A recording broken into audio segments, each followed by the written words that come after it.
It's really weird to stand up in front of people with a slide with a picture of yourself. You know, I mean, it's just one of these, and especially I think growing up, I was always told I looked like someone. You know, unfortunately, they weren't people I wanted to look like. I had a goatee for years, and so I actually had a bus driver one time stop me and tell me I looked just like Charles Oakley. Of course, Alfonso Ribeiro just made a big comeback, so everyone thinks I look like Carlton. And I shaved my goatee off, and then I heard the one I hadn't heard in years. Literally, I'm going through TSA yesterday, and the TSA agent looks at my ID, scans me, he goes, "You know you look just like Gary Coleman." And I was like, and I couldn't say anything because I want to catch my flight, right? So I'm stuck. So I'm Tony Chapman, and I'm a corporate relationship expert. And you're probably wondering to yourself, well, what in the world does that mean? Well, other than being a really cool title that I came up with, here's a little background that'll help you understand it. When I got out of college, I was what you'd call a really good worker.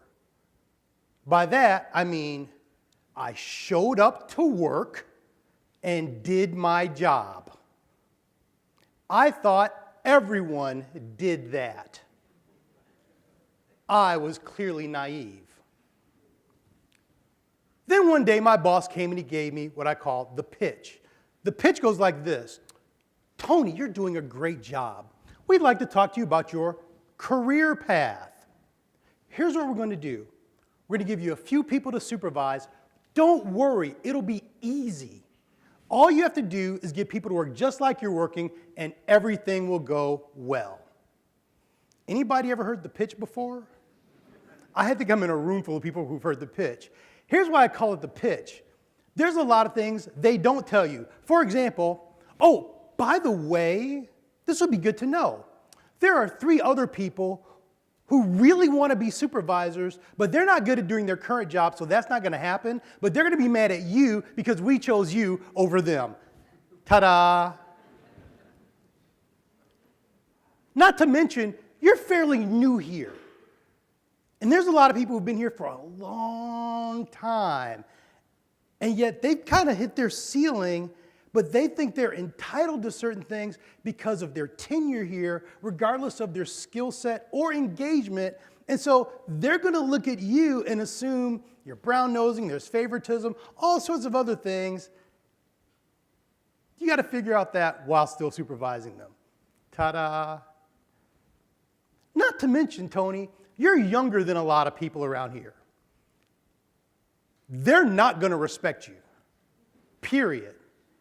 And yet you're going to have to earn their respect while still respecting them for the experience and wisdom that they bring to the table, all while supervising them. There's certain things, I normally don't just share in public. Kind of a thing with my closest friends, but I think I'll just do it today. One of the things you probably don't know about me is I'm black. I know, I'm still getting used to it myself, right? There are people that had never seen a person of color in a position of authority in their entire lives. Just like for some of you, they've never seen a female in a position of authority in their entire lives, or a person from your nationality or with your accent.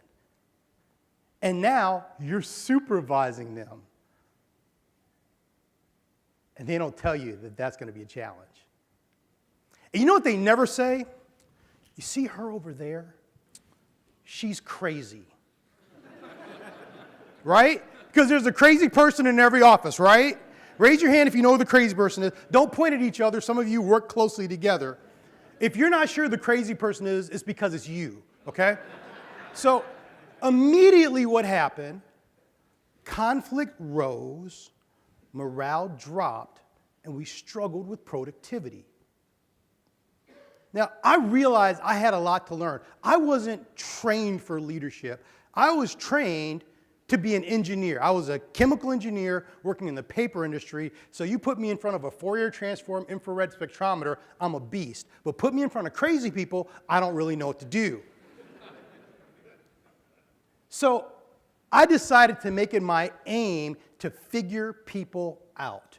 And I read all the books. I went to all the seminars. I talked to the authors. I went back to grad school. And I was figuring it out because I realized that the people side of business was critical.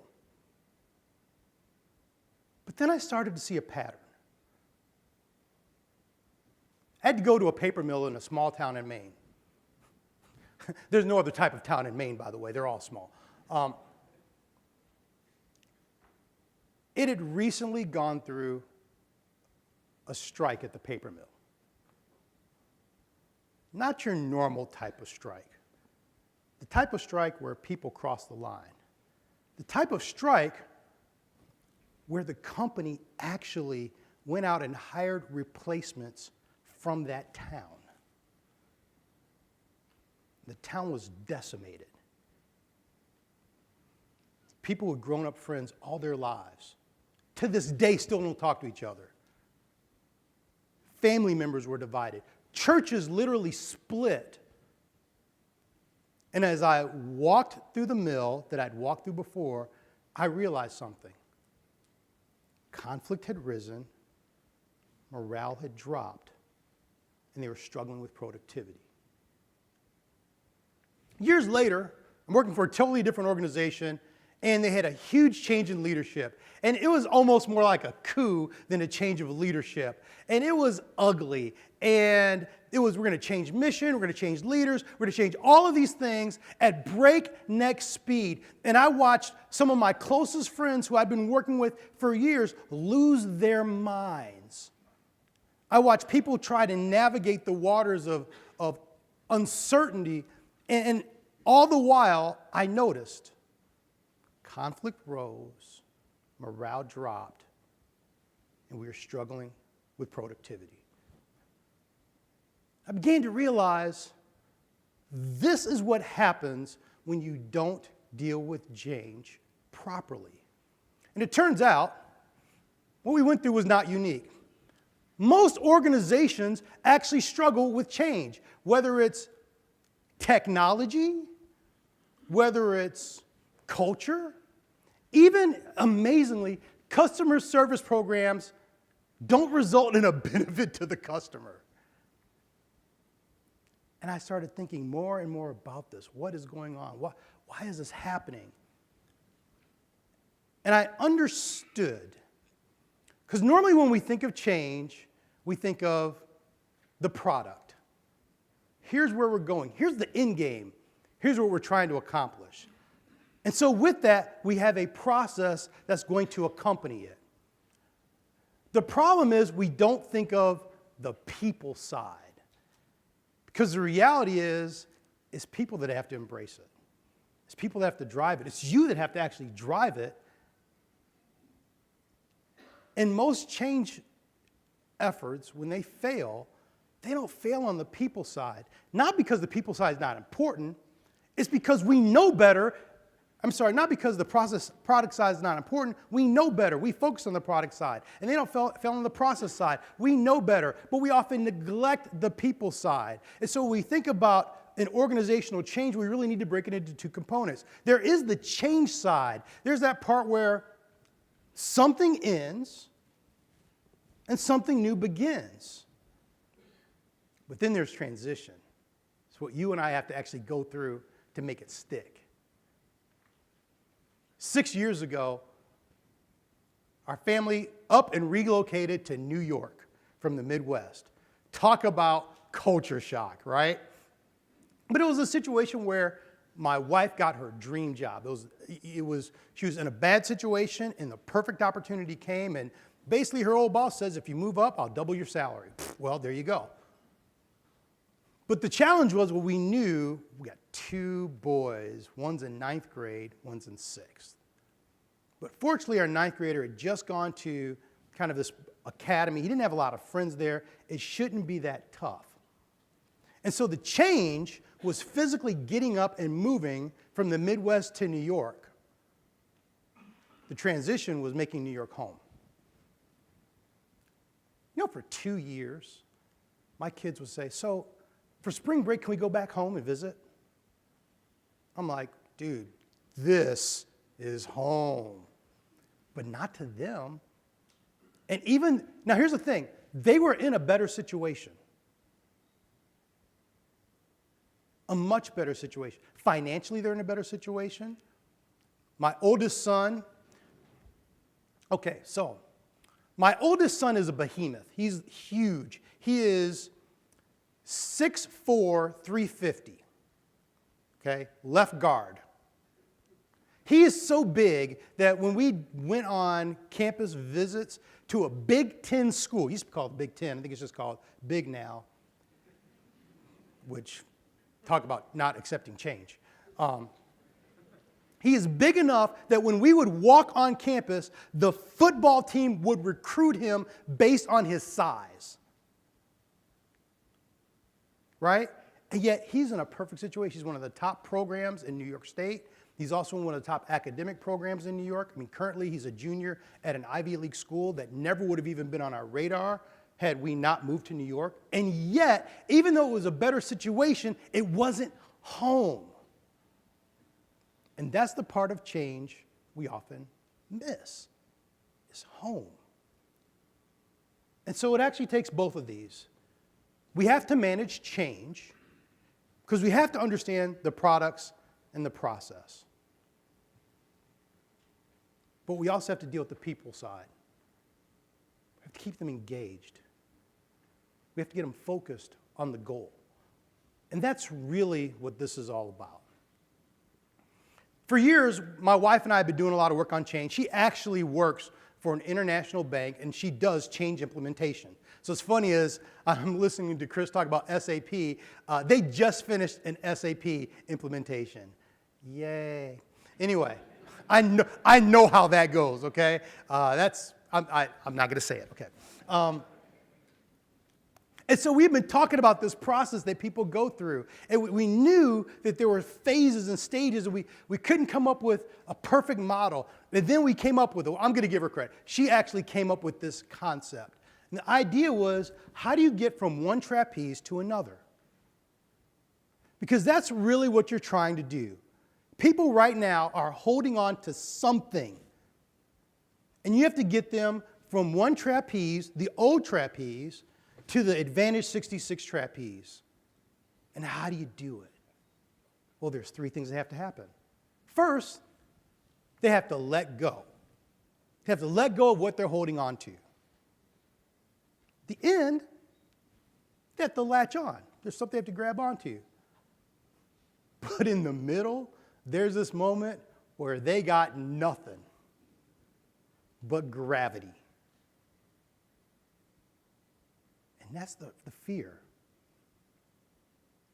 And so today we're going to talk mostly about how do you let go. I think if we can get to the let go phase, we can figure out the rest.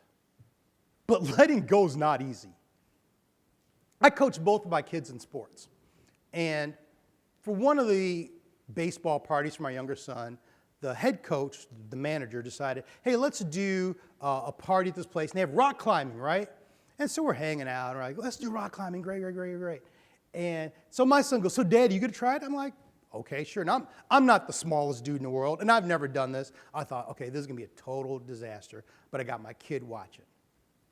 So I get started, and I knew in my mind, okay, use your legs, not just your arms. Use your legs. And the next thing I know, I'm like, dude, I am moving. I'm already 2/3 up the wall. Then it hit me. I'm afraid of heights. That's a problem. Because now I'm like, and I look down, and there's my son with his big old eyes like, go, Dad. I'm like, ah. So I made it to the top. Now, how many of you have ever been indoor rock climbing before? You know how you get down? You let go. So the woman holding the rope is like, okay, let go. And in my mind, I'm doing physics. Okay, I'm 220. There's no way she's going to stop gravity on this, right? And I'm just like, I'm like, hey, why don't you guys go have lunch, get some pizza. I'll figure out another way down. We're good, right? And eventually, I let go. But that's really the challenge. The challenge is getting everyone to let go. The key is, what are they letting go of?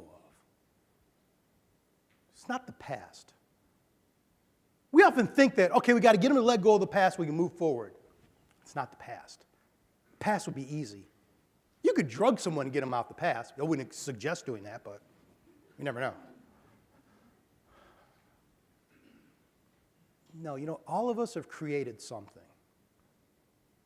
We created this little environment around us, this ecosystem.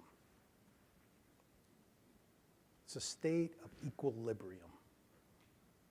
It's this point in which we know how things run, so we can be more consistent, and it lowers our stress. It's what most of us call a comfort zone. And we all have one. Whether it's something you intentionally created or something you fell into, you figured it out. And you're used to it. Now, the truth is, comfort zones are not a bad thing. People give comfort zones a bad rap. Comfort zones are actually pretty cool. But what comfort zones allow you to do is allow you to do things more effectively, more efficiently, more consistently. Comfort zones are a great thing. The problem is, comfort zones have a shelf life. And there's a point where if you're going to get to the next stage, you have to let go of that comfort zone. Now, many of you have probably heard something like that before, right? You got to step outside of your comfort zone. You have to leave your comfort zone. What we rarely do is say, so what is a comfort zone? Let's talk about what are some of the components of a comfort zone. Because the reality is, you have two things to do. You got to multitask.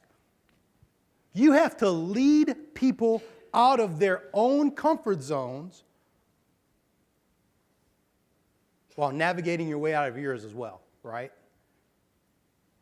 I mean, it's one thing to say, okay, I've got to go and parrot this message now about Advantage 66. I've got to go tell everyone. But you can tell when someone believes what they're saying. You know what I mean? You could tell with someone, like, you ever been in a situation and you just know someone's lying? Now, some people, you know they're lying because they're talking, because that's all they ever do, right? They're just constant liars. But sometimes, I mean, you can feel it, you can see it. And the truth is, if you're not bought into the change, no matter what you say, everyone do this. Take your right hand, put it in the air. Everybody, right hand, put it in the air. Everybody. Take your finger, point to the sky. Take your finger and thumb, make a circle. Take the circle, put it on your chin. Now, next, I want you to realize that this would be your chin. Just, you guys do drug tests here, right? I mean, everybody's passed, right? Listen, it is natural to believe what you see over what you hear. And so if people working for you hear you say one thing, but see something different, or even like Jay was just saying a few moments ago, right? It's one thing to have rules and regulations. It's another thing to follow them, right? It's nothing to follow those safety procedures. And people know if you really adhere to them or if that's just policy. So as you're leading people out of your comfort zone, I want you to look at this from two sets of eyes. How do I lead? But how do I navigate this for myself too? Because it's very likely you may be a little discombobulated yourself right now, right? Trying to figure this out. It's all these slides are great, but when I go back Monday, how does this affect me? That's natural. And those are questions you have to get answered if you're going to effectively lead change. When we think about comfort zone, first thing we have to address are your thoughts. What are your thoughts? And the problem is not your conscious thoughts. Consciously, we can easily adapt to our change. It's the subconscious. It's what's been programmed into us. What do we do by second nature? And so our thoughts, because here's the challenge right now. It's the conversations we have within ourselves, right? Something happens, and it's not great, but the conversation within our own mind makes it worse. And especially because when you're trying something new, it's funny as I'm listening to Chris up here talking about Advantage 66K. Now, these are the people who are going to really be affected. And then there's these other people. I'm like, no, everyone is going to be, dealing with certain things. And it's going to be a totally different animal. And sometimes the thoughts are, man, I just lost control. Other times the thoughts are more, I just lost being the subject matter expert in this area. Because now all of us are going to have to get used to doing something new. Yet, unfortunately, we sometimes tie our value to our performance. So we struggle. We don't do things well. We're like, oh, man, I'm a bad person. So you know what we do? We go back and do the things we do well. Even though the newer things are better, we don't do them. I'm working with a federal agency. I'm finally working with a federal agency because the government's back open. You want to talk about living in limbo all weekend? I was supposed to fly to D.C. right after this. That's not going to happen, right?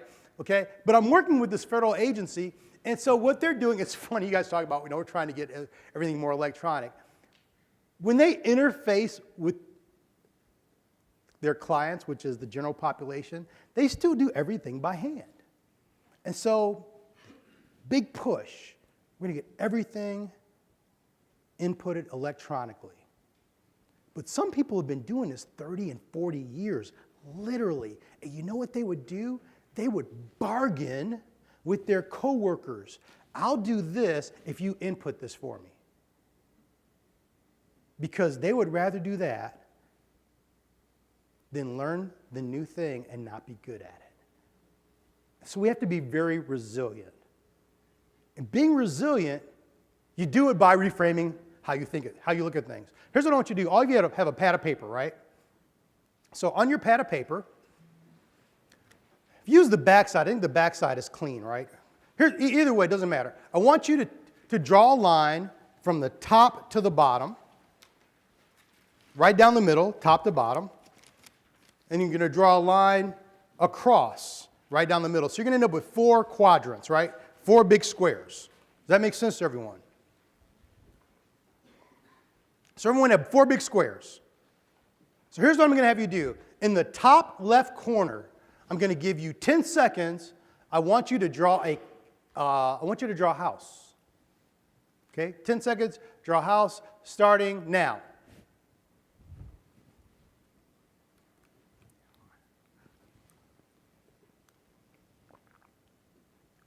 Pins down.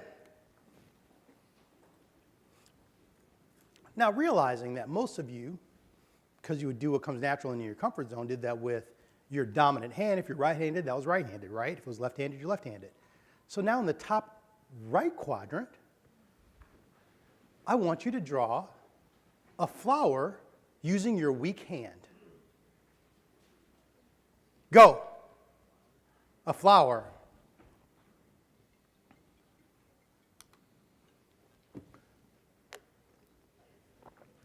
Stop. Pins down.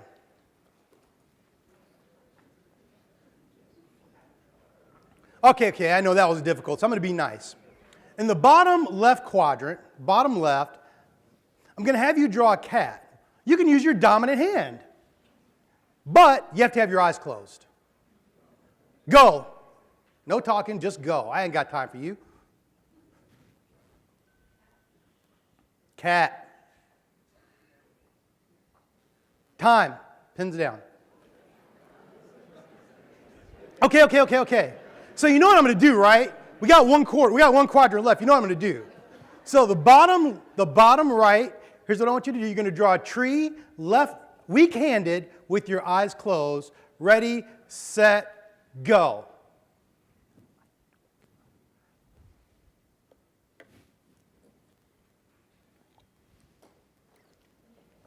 Time. Pins down.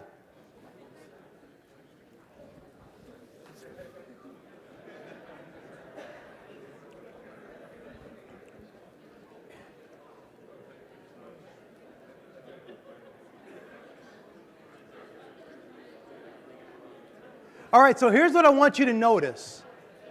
All right, back to me. I don't care how good your cat looked. I really don't. I don't care how good your house looked. Here's what I want you to consider. How different was the energy in the room as we went through this thing. I asked you to draw a house. I got real quiet, they drew the house, kind of covered it a little bit. Some of you are really mad at me. I haven't drawn since 4th grade. That's why I don't really like art. I can't believe this guy. Can't wait till I can fill out an evaluation, all this other stuff.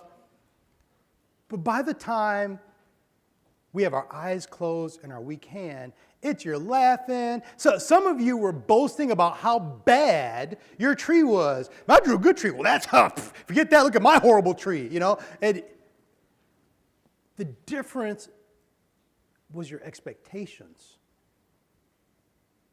How you reframed the change. You released the pressure from yourself. You knew you weren't going to be good at it, so it didn't bother you.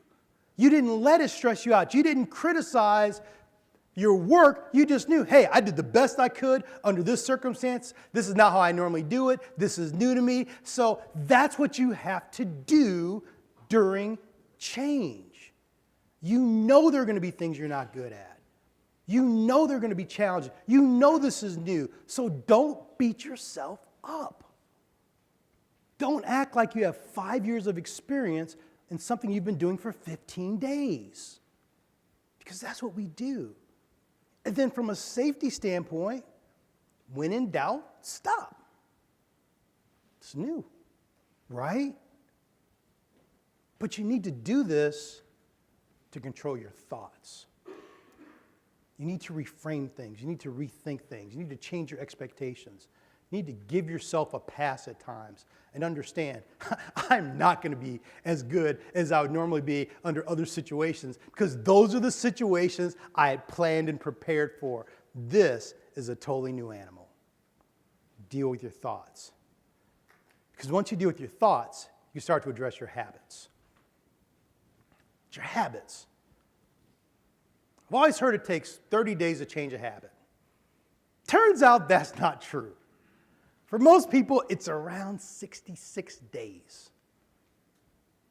And the hardest part is, the more trained you are in what you do, the more difficult it is to break those habits. Because there are things that all of you do second nature. It allows you to multitask. You can do 2 or 3 things, and you know you're good because you know how to do this thing so well, you don't even think about it. Challenges with our habits. We don't realize how much our habits drive our change. I was talking to my mom. My mom had smoked since I was born. Hopefully not while I was being born, but who knows back then. And she tried to quit many times, but she couldn't. It was a struggle. And then when we had our firstborn, she finally broke the habit. I remember talking to her and I said, so what was surprising? I don't know what made me ask that, but what surprised you about quitting? What was the thing you didn't expect? And she said, I realized I needed to keep a pin in the car. I thought, why would you need a pin in the car? She said, because what would happen is, when I got in the car, if I didn't have a pin, I needed something that I could just hold out the window like this. And if I didn't have a pin, I'd go buy a cigarette. Because it was natural. The moment I'd walk in a car, I'd done it so much, it was just my reference point. And so I had to do something about that reference point. You're going to have to do something about your own reference points. The people that you supervise as reference points. Sometimes that means you're going to just have to do the right thing even when you don't see results. That's a hard thing. Because sometimes you don't buy into it until after you've done it for a while. Like, anybody ever worked out? You know, anybody not work out and then decide to start working out? You know, you go through and you get on the scale, and you go to the gym, and you eat a salad, and then you go to the gym, and then you drink a shake, and then, 4 days later, you step on the scale, and it hasn't changed, and you're like, I got to go to the gym again tomorrow? Seriously? And you have to be consistent to break the habits. But now we get to the fun part. Once you deal with thoughts and habits, you have to deal with people's emotions. And let me tell you, they're going to be there. Some of you are feeling emotions that you did not expect right now as you're trying to process the changes you've just heard, and you have to deal with those emotions. And in fact, what's interesting is because when you let go, you're experiencing loss, you end up going through the same process that people go through when they lose a loved one. Denial, anger, depression, bargaining, all of those things. And they happen.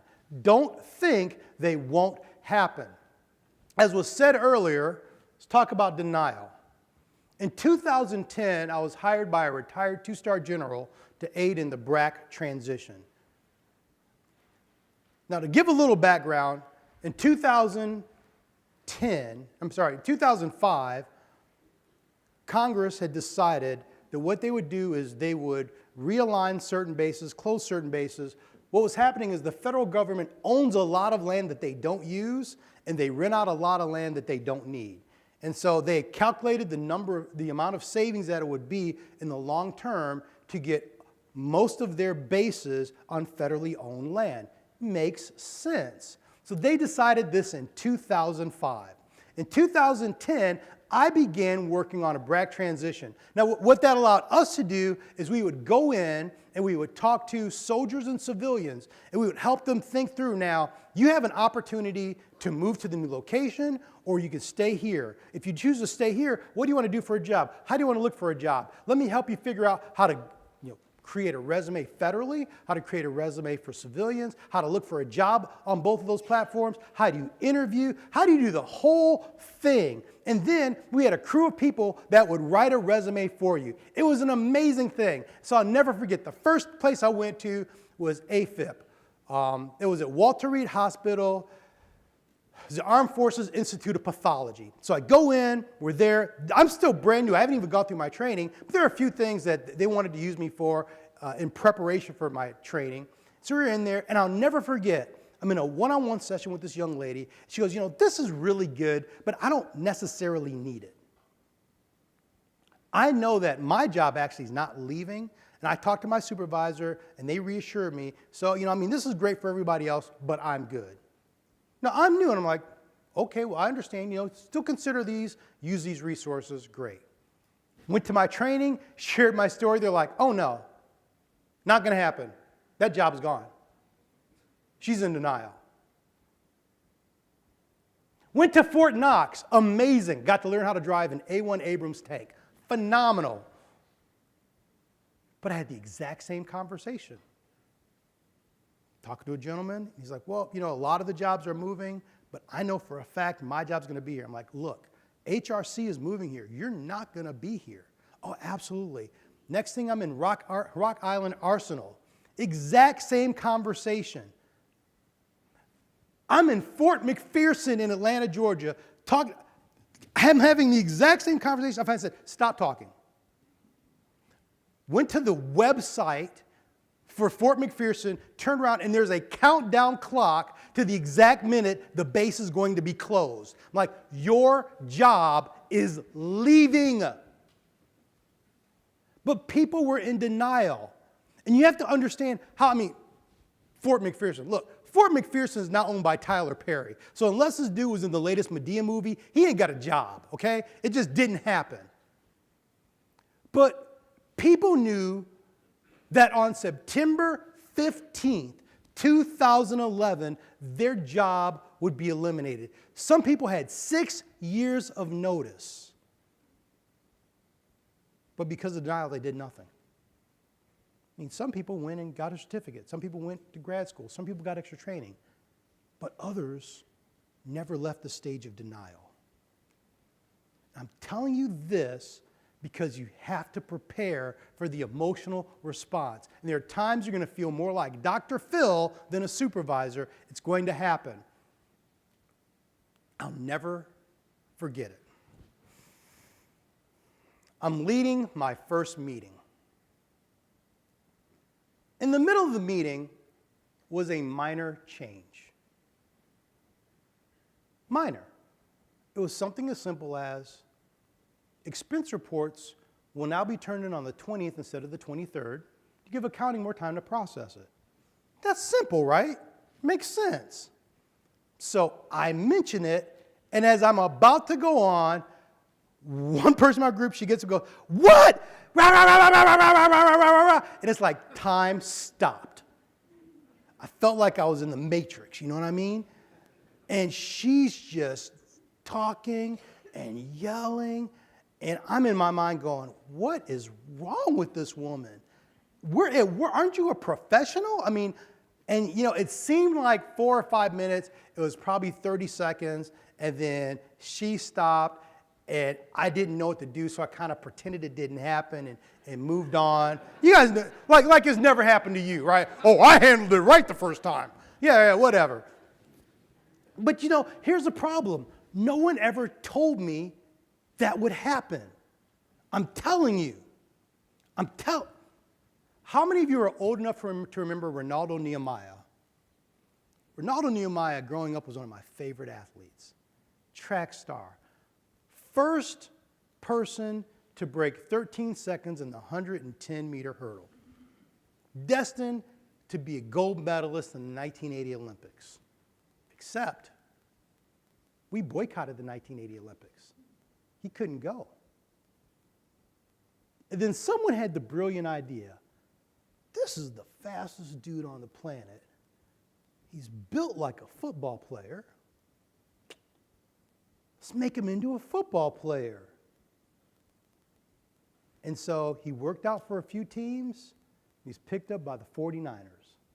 I'll never forget, because he's one of my favorite athletes, right? I'm watching TV, and they're talking to him. He said, so Ronaldo, are you at all concerned about the physical nature of football? Well, not really, because I think once I get that first good hit and I get up, everything will be good.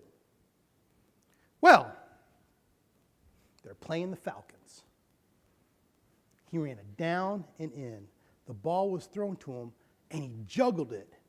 And as he's reaching for the ball, Kenny Johnson from the Raiders nailed him. And his body went limp.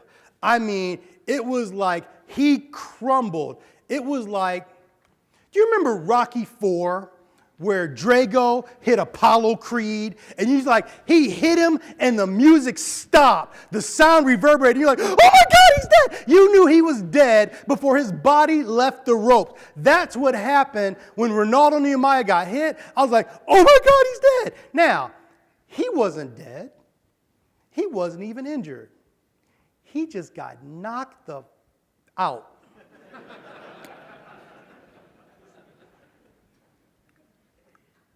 They eventually woke him up, carted him off the field. He says to this day, that was pretty much the end of my career. I literally got knocked out of football.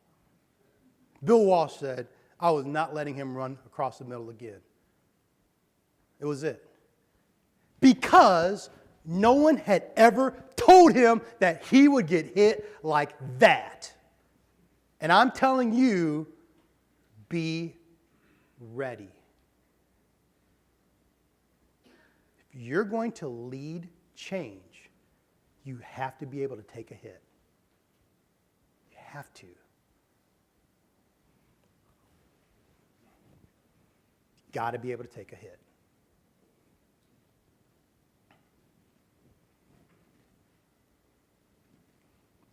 One of my favorite quotes is by Machiavelli. There's nothing more delicate to take in hand or more dangerous to conduct. No more doubtful of success than to step up as a leader in the introduction of changes.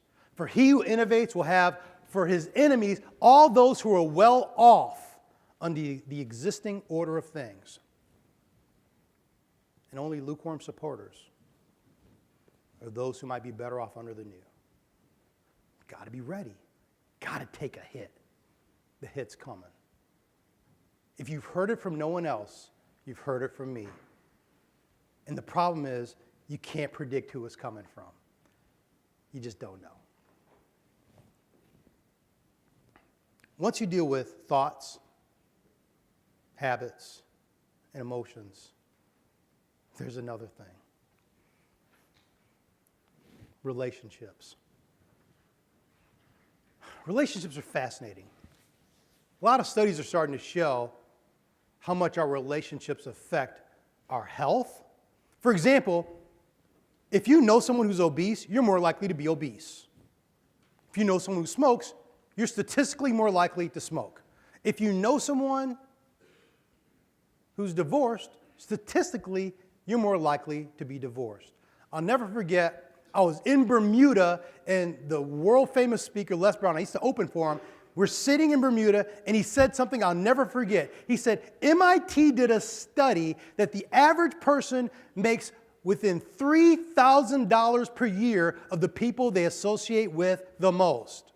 The average person makes within $3,000 per year of the people they associate with the most. You know what I did when I heard that? I got some new friends. Dude, it was a wrap. That was like, I already know who's got to go. You owe me money. You sure can't be here. It's like, people have got to roll. I mean, if you're affecting me in that way, there's no it's Jim Rohn says you're the sum total of your 5 closest relationships. I'm saying this because our relationships have an effect on us. One of my mentors used to have this phrase. He said, don't negative bond. Negative bond. See, it's easy to bond with people over something that's negative. Like, have you ever been in the grocery store and there's 30 people waiting to check out and there's only 2 lines open? And you're sitting there like, doggone it, I'm going to have a good day today. And you're sitting there with your good little attitude, and the person in front of you is like, and they keep looking back at you like, can you believe this? I can't believe this. And you're trying, I'm like, I'm not going to let you infect me today. And they're like, what are they trying to do? They're trying to bond with you negatively.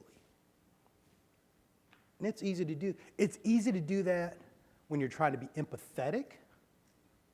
It's also easy to do that when you're not really sure, you're not really convinced, you're not really bought in. And so other people begin to have influence over you. And you find yourself being pulled in because of these relationships. But relationships are a fascinating thing as they fit into the comfort zone. So, back to Bermuda. It's a different trip. It was actually my first trip to Bermuda. My first speaking engagement. It's myself, Les Brown, 4 other speakers. Sold out auditorium. Place sold out in like 6 hours. It was amazing. And I got on stage, and I'm the person who, I can't BS you from the stage. If I don't believe it, I can't say it. I just can't. And so I was having this crisis of conscience because I had let myself go physically at the time. I was a good 45 pounds heavier than I am right now. And yet I'm trying to motivate people to be their absolute best, and I'm sitting there going, but look at you, Tony. And I'm having this in front of a full auditorium. And so I stopped. I said, I know what you're thinking. You're thinking, well, Tony, what about you? Tell you what. Right now, I'm making a change. The next time you see me, I'll be a different person. If I'm not, don't believe a word I say. But if I am, you owe me everything. You need to do everything I tell you to do. And I got off the stage, and I was a different person. And then things got interesting. So a bunch of us went out to dinner afterwards. It was late. We hadn't eaten. I normally can't eat right before I speak. You don't want me eating right before I speak. That is really bad, trust me. So we're out, and I decide, okay, I just made this commitment, have some water and a salad, and someone ordered fries for the group. And they're going around, I'm like, I'm good. And so someone said, well, Tony, you want some fries? I'm like, no, I'm good. He goes, well, Tony, just have a few. I said, wait a second, you just heard what I said on stage. So, no, I'm not going to do it. I'm making a change. Just have one. Strange. So I go home, and I'm focused. I'm dieting, I'm working out. Now, the funny thing is, I had never planned to go back to Bermuda anyway, but I had really made this change, right? So I'm going at it, and I'm starting to lose weight, and I lose about 12 pounds, and I'm out golfing with one of my friends, and I'm telling him about what happened. He goes, well, you know, it's probably just temporary water weight. You'll gain it back. Well, thank you, Mr. Encouragement. But I keep going. I dropped 20 pounds, and someone else says, you know, it's easy to lose weight. It's hard to keep it off. Then I get a call. Hey, Tony, that event went so well, the Butterfield Bank wants to have a follow-up event in 2 months, but they do want to have it for a full weekend, just you and Les Brown. Now I'm super motivated, right? I'm ready. I'm cranking. And I lost 40 pounds. But now I need clothes.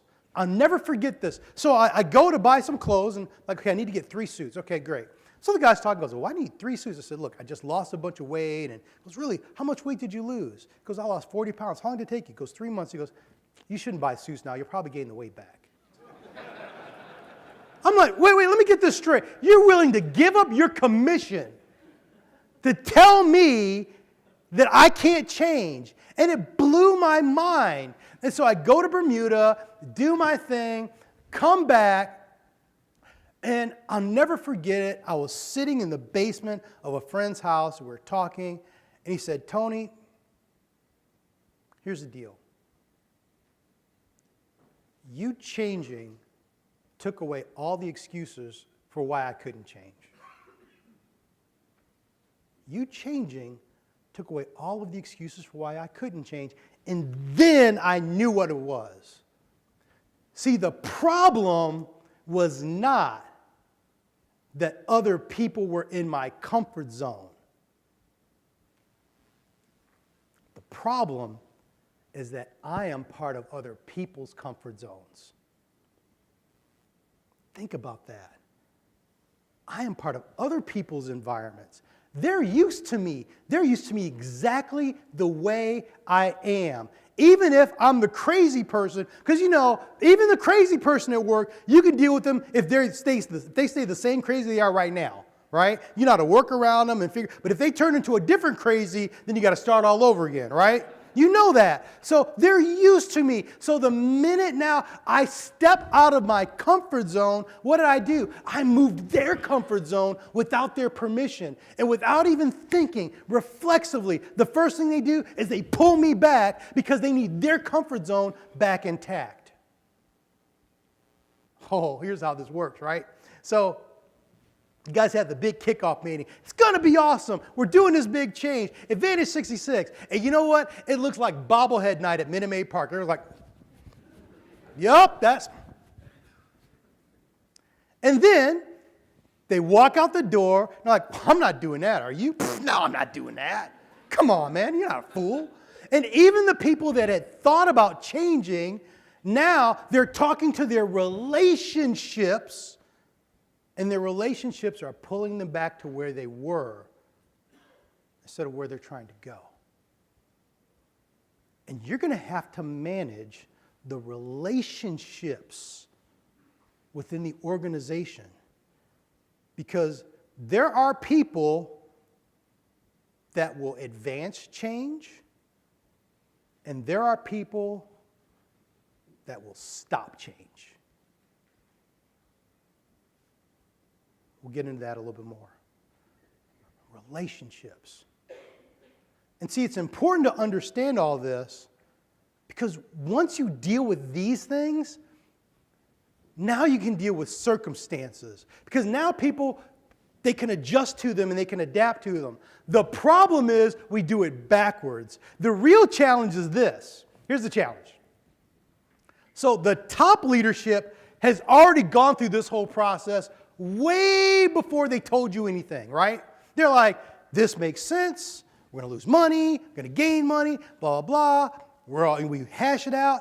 And now what happens is in their mind, the change makes sense. This is purposeful.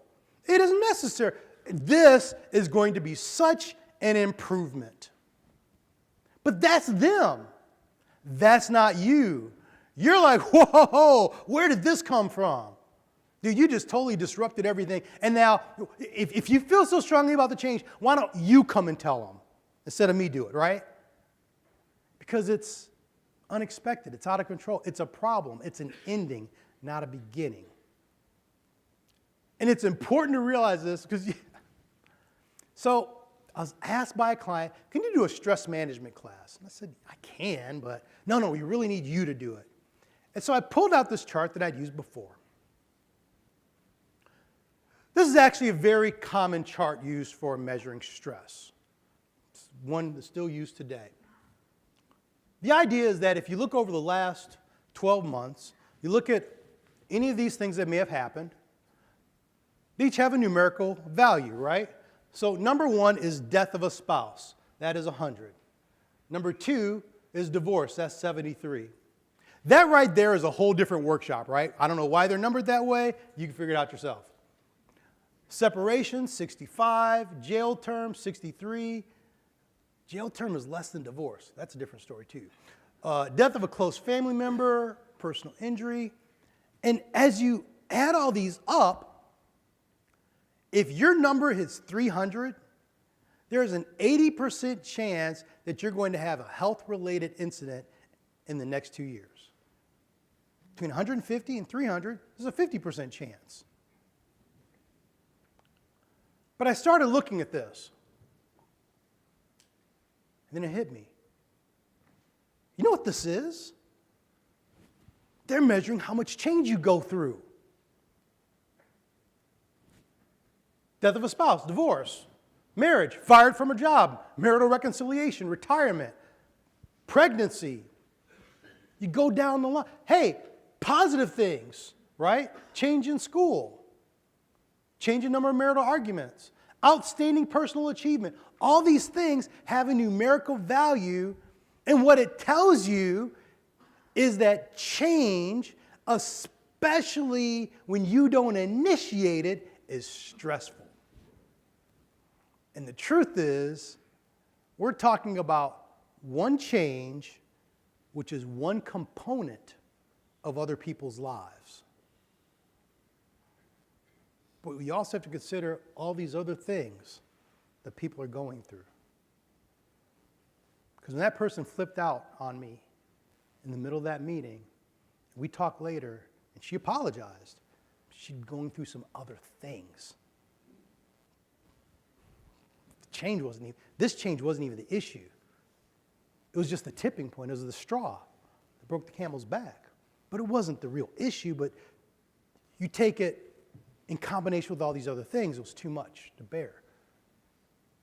Change. Don't underestimate what you got to go through to really change. Yes, we are built to adapt. We're built to change. But the reality is, there's still things you have to deal with. And change can be stressful. So what do we do? I'm going to give you 3 tools for today that will help you lead through change. Tool number 1. You can't just communicate, you must over-communicate. You need to tell people over and over again. Now, here's why I'm saying this to you. You may be like me. Here's how I am. You tell me once, I'm like, okay, cool, got it. You tell me again, like, dude, I got it. Tell me third time, I told you I have this, right? You don't need to repeat things to me. I'm a doer. You tell me once, I'm good. But that's not everyone. And that does not account for all of the stress that they're going through, all the change that they're going through, all of the other things. So what happens is people think, well, I told them. We had a meeting, and then I sent an email, and so they should know. How many of you get emails every day? Raise your hand. How many of you get at least 20 emails a day? 50 a day? 100 a day? 150 a day? Yeah. So let me ask you this. How many of you, wait, are any bosses in the room? You just shh. How many of you, the minute you get an email, you stop what you're doing, you open that email, you read it in its entirety, and you do whatever action items are in that email? How many of you do that? Right. I was going to say, hey, you need to wipe that brown stuff off your nose. No, we don't do that. You know what we do? First thing we do is we look at the subject. No, honestly, first thing we do is look at who sent it. Right? Certain things are not getting open just based on who sent it. Period. Then we look at the subject line. Does this look like it's important? Does this look like it's, hey, if you forward this, you'll have a blessed day? You know what would give me a blessed day? Stop sending me emails, right? It's all of these things. And so we go through, then we read it. Is this dense? Are there bullet points? Can I skim it? So what we do is we skim it and then we save it for later, right? So if you think I've done a good job of communicating change by sending this email, there is no chance.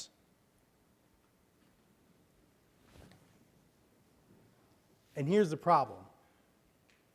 Going through change, we don't tell people enough. And we don't tell them enough. When I say enough times. They don't have all the information. And a lot of times we don't have all the information, right? Some of you are sitting there going, dude, I don't know what to do. I'm trying to figure it out. Right?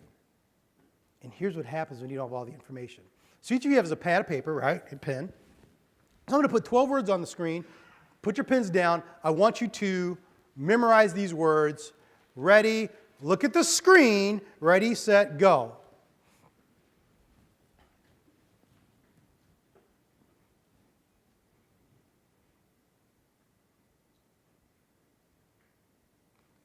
All right, write them down.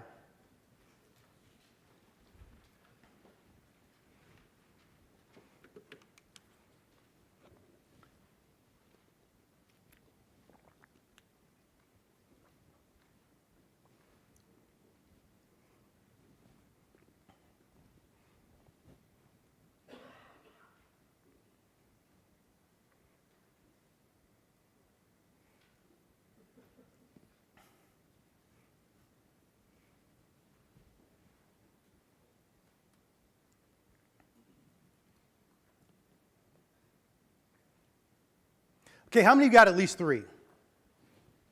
4? 5? 6? 7? 8? 9? 10? 13? Oh, sorry, okay. Yeah, but did you get the right words? How many got bed? How many got dream? How many got slumber? How many got sleep? Sleep's not on there. It's not. So, here's how this thing works. Whether you go down, up and down, or across, so if you go bed, dream, relax, rest, eat, or bed, rest, awake, night, dream, eat, eat's the throw-off. We remember by associations, especially new things, we associate them to things that we're familiar with. That's why when someone says, hey, I got this, well, is that like? Because you're looking for something to associate it with. Problem is, eat throws it off. You take eat out, you remember most of these. But with eat, you can't remember them all now.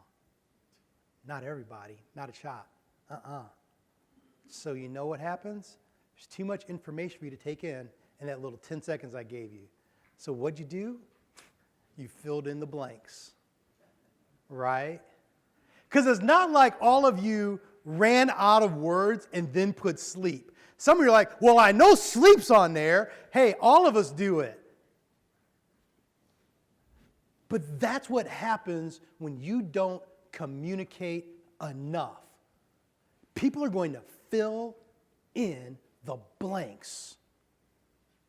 That was the cool thing about when Chris said, so let me ask the question you're thinking, but you didn't ask. Because that's what we have to anticipate. So we have to prepare for. We have to know. There's too many blanks in here for people to not fill them. How many of you are or have ever been married? Raise your hand. Now, I've heard it said that married people sometimes get into arguments. I'm not familiar with this thing, but I've heard it. You ever been in an argument and your spouse goes, well, I'm mad because you said this. And you're like, I didn't say that. Fill in the blanks. And especially when you're in a heightened emotional situation. So you will need to tell people things over and over and over and over again. And you'll need to tell them in different ways. Sometimes it'll be a meeting. Sometimes it'll be in a one-on-one conversation. Sometimes it'll be an email. It'll be in a variety of things. It may become a motto. It may become whatever. But it's going to be over. And don't underestimate how much you need to communicate. A few years ago, a movie came out. The Force Awakens. The most anticipated movie in history. It was, if you have any nerd friends, you knew about this movie a year in advance, okay? It was, people were camping out to buy tickets. Literally, when tickets went on sale, the server crashed because it couldn't handle the bandwidth. There's a fascinating thing about this movie. When you look at its budget, they spent $200 million on production. $200 million.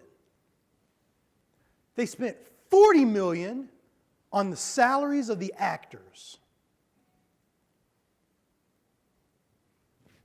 They actually spent $22 million on teasers and trailers.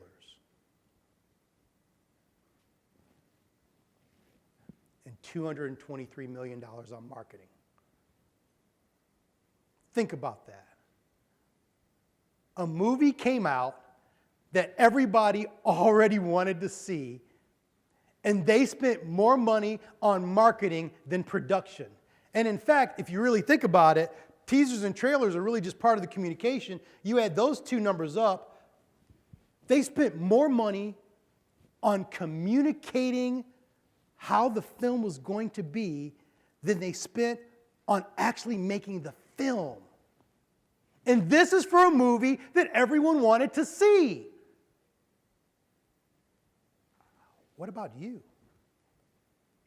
How much do you have to say the same thing over and over again until it becomes rote in people's mind? Until they can drown out their inner thoughts with the correct communication. It's amazing. But it must be done. It's the only way it works. It has to happen. You have to have the communication. So you're going to have to over-communicate. Think like a marketer. The second thing is you have to leverage your opinion leaders. So in every group, there are people who are in leadership positions. Then you have the people that everybody actually goes to, right? I'm just being honest, right? It's, you have the people that have built social equity within the group. You have people that, because of their empathy, have connected with others, and they have their little political capital within the group. One of the biggest mistakes I made as a young manager was I took over a group, and I realized after a few months that when people had problems, they weren't coming to me, they were coming to this other person. And I felt very threatened by that because I'm the supervisor, I'm the manager. You guys should be coming to me. And I tried to deal with it, and it just became, we had more and more friction. And then we had major situation. A lot of change going on. And I remember pulling this person aside and saying, hey, so how would you deal with this? What are your thoughts? Because I realized she had her finger on the pulse of the group far more than I did. She knew what people were already thinking. She knew. So I asked her, and She tested the waters because she wanted to make sure I'm safe. You know what I mean? Just because I ask you doesn't mean you should tell me, right? It's like, how many of you have ever been in a situation where your manager goes away for leadership training, and then they come back and they say, so tell me what I can do better. The answer is nothing. You're awesome. Letting you know, don't fall for the worm with the hook in it, okay? Don't bite it, okay? It's because most of us are not emotionally strong enough to handle that kind of feedback. Well, in this situation, she's not going to risk her relationships if I'm not safe. So, for a few weeks, she just tested me. And I would ask her questions, she'd give me feedback, and I begin to implement it. And then I made sure, are you okay with me giving you credit for it? And over time, I began to view her more as an ally and an advocate versus as an adversary. I realized I was threatened by her because of my insecurities, not because of her. And the best thing that could happen is I can learn to leverage her. Because what will happen is during change, people will go to the opinion leaders. And each of those opinion leaders are worth 6, 8, 10, 20 people. And they'll influence the group. And eventually, we became a real team. And she began to be instrumental in how the group changed. And so now, after meetings of bobblehead nights, they'll be like, yep. And they walk out, I'm not doing that, are you? And she might go, well, actually, I think it's a really good idea. And she's influencing them because she has a relationship with them that I don't. Now, what I knew is I could never do anything to damage that relationship. If I did, it was game over. And I couldn't use her or manipulate her. But if we could actually be on the same team, amazing things could happen. Even in this room, I know there are opinion leaders. I know it. Got to learn to leverage the opinion leaders. You're the ones that have to be bought in. You're the ones that really influence change. Even though you don't view yourself as a leader, you know people come to you. Leverage your power for good. Learning that changed how I led change. Because I began to realize those were some of the biggest stakeholders I had to pull in to be a part of what I was doing, what the organization was doing, what all of us were doing. Then the third thing is, and this is hard to do, focus on the problem. You don't like hearing that. We want to focus on the positive. But what Jay was talking about earlier about, it's really important to hit the why. Here's the reason. Okay. Can I give you guys an example that is, although it's a historical example, it is also a religious example. Would that affect anybody? It's not going to be Sunday school. It's not going to be anything like that. But it's an example that all of us are familiar with, so I don't have to do a lot of backstory. Are you guys okay with that? Okay. So we're going to talk about the story of Moses. Moses needed to lead his people, the Israelites, out of Egypt, and they were going to go to, where were they going to go? The Promised Land, right? A land flowing of milk and honey. Don't know what that means. Sounds cool. So they leave Egypt, they cross the Sea of Reeds or the Red Sea, but then they have to go through this wasteland, this desert, limbo. They had to go through limbo. And an amazing thing happened, right? So they're in the desert, they've left Egypt, and they're going through, and it's like, okay. And after a couple of days, like, wait a second, we're in the desert, and there's no water. Dude, we're thirsty. Let's go back to Egypt. Moses takes a staff, strikes a rock, and out of it comes water to meet the needs of what is believed to be over 2 million people. But a few days later, They're like, okay, so we've got something to drink, but we are hungry. This is ridiculous.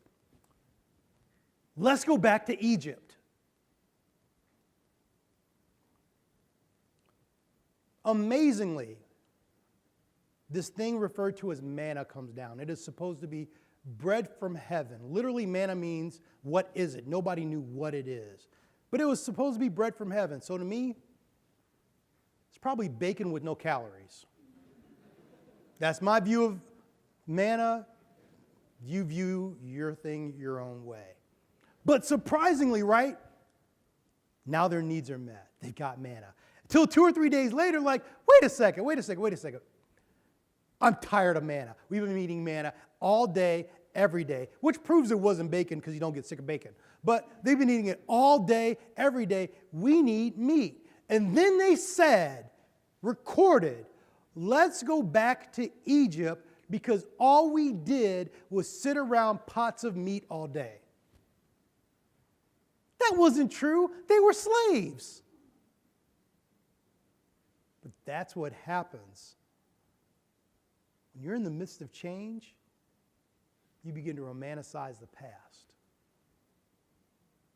You ever talk to someone and they're telling you about their glory days in high school and, yeah, I was a high school football star, or yeah, I was captain of the cheerleading squad, or blah, blah, blah, blah, blah. Then you meet someone who actually went to high school with them. Oh, he was a nerd. And it's like none of that stuff was true, but that's what we remember. In the middle of the moment, we think, what we do is we magnify the positive and we minimize the negative. And so if coming out of this change, if we don't understand why we must change and why we can't go back, people's natural response would be to resist and go back. I have a 25-pound field spaniel. It's my dog. Love him to death. He's awesome. If I grab him by the collar, he will resist me. Even if, and I've tried this, even if I put chicken in his dish and I try to grab him and pull him to his dish, he won't even see the dish because all he feels is the pull. We try to lead the wrong way, all we're going to get is resistance. So we communicate like a marketer. Leverage our opinion leaders, but we have to remind them of why we're doing this. And although there are positive elements of the why, they have to understand the problem they can't go back to. I was working with a federal agency, and about 5 years ago, they decided to cancel all of their interns for the year. People lost their minds. It was crazy. That's all I ever heard about was, I can't believe we don't have interns. They can't do our work for us, blah, blah, blah, over and over again until it was announced that the federal government had mandatory furloughs. And it turns out that agency, that administration, didn't need to because they'd worked their budget out and they'd gotten permission because they canceled their interns. That was the reason they did it. It was a brilliant move with poor communication. And they had disengaged employees throughout the process because they didn't communicate the right things about the transition.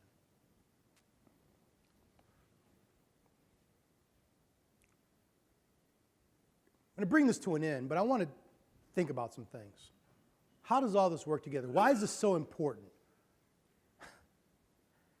You ever have something happen in your life that you'll just never forget to your grave? Let me tell you one. So, I left my role as a chemical engineer, and my wife and I decided we wanted to save the world, so we went to work in nonprofit. The thing about nonprofit is it's nonprofit. We took a 67% cut in pay. Not we made 67% of what we were making. We took a 2/3 cut in pay because we believed in what we were doing. 3 years into it, we were asked to speak at a marriage retreat. So we went, and at the time, we lived in Chicago. And this marriage retreat was on the western border of Illinois and Iowa, about a 3.5-hour drive. Beautiful area in the mountains. So our plan was to go there on Friday, be at the marriage retreat, speak on Friday, speak on Saturday. It ends on Sunday. We'll leave. We'll come back home. But then in the morning, we have to get up very early because we had to go to Wisconsin because we had a meeting at the Wisconsin Dells. And they weren't paying for us to have hotel rooms. And because I had taken a 2/3 cut in pay, I couldn't afford one. Well, like most marriage retreats, at the end, everyone wanted to talk. From what you said really touched me to we need to have a sit down. Can you work something out with me and my spouse? We need a mediator. We need to talk through this thing. And before you know it, it was evening. And now we've got a choice to make. We're thinking, we can't drive 3.5 hours back, try to sleep, get to Wisconsin. That's another 3 hours. It's not going to happen. So why don't we make our way up there? So my wife and my newborn son, we got in one car, and one of my coworkers, Tom, and his wife, Carol, they got in another car, and we began driving. And I'm nervous. This is way before GPS and Siri and all that stuff. And I'm thinking, okay, I used to travel a lot. I know how much hotel rooms are. I know what we can afford. We're in trouble. And so, looking at all the highway signs, I'm looking and I'm looking. I'm like, nope, can't do that, can't do that. That's not going to happen. And then finally, I saw the sign. Motel 6. See, Motel 6, when it started, the whole idea was this is a cheaper, it only costs $6 to stay here. And they were the hotel that invented the coin-operated television. I mean, it was bare bones, but I'm like, oh, we can do this. So we pull into Motel 6, and it's the middle of the summer. It's the height of the tourist season, and we're talking at the front desk, and the guy quotes us a price, and I'm like, oh, we can't do this. So while I'm up at the front desk giving him the history of Motel 6 and how rooms used to be $6, Tom is talking to some other people who work at the hotel. Turns out the head housekeeper had just purchased a motel. We called her. She said she would take us for $35 a night. We can do this. So we got directions, we got in our car, and we went over there. I knew we were in trouble because, number one, I'd never seen this part of the Wisconsin Dells, didn't know it existed. Number two, if you pull up into a hotel and there's no cars there, something's wrong. It's like if you go out to dinner and your favorite restaurant has an hour wait, but there's a restaurant right next to it and there's no one in it, wait for an hour. That's a sign that's supposed to tell you something. So we pull into this barren parking lot and we're looking, we're like, all right. So we go and we ring the bell. We rang the bell. That should tell you something. We rang the bell. Could you imagine if you came here yesterday to check in, you had to ring a bell? We rang the bell,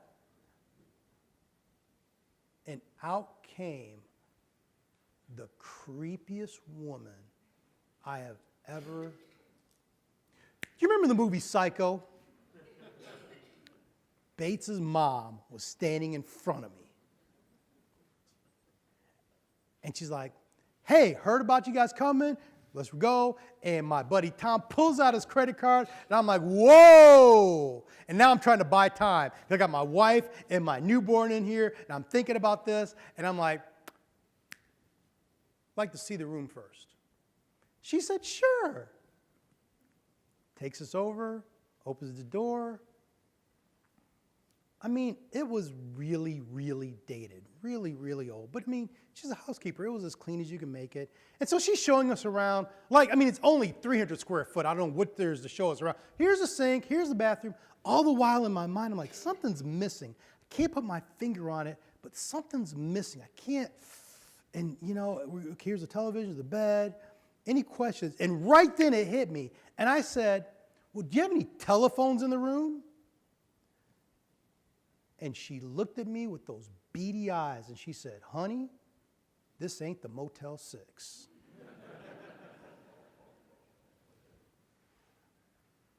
later that night, as I was laying in bed, fearing for my life, I started to ask myself, how do you get to that point where I'm not knocking the Motel 6, there's a reason for it.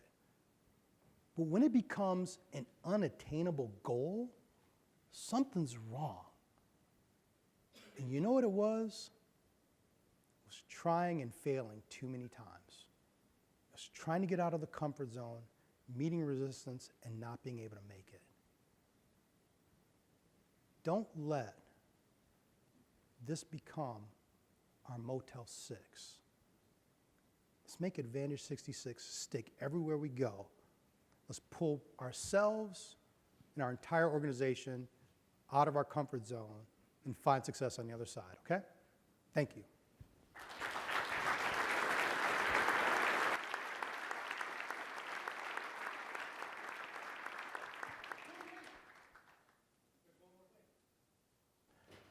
Turns out it's Jim May's birthday.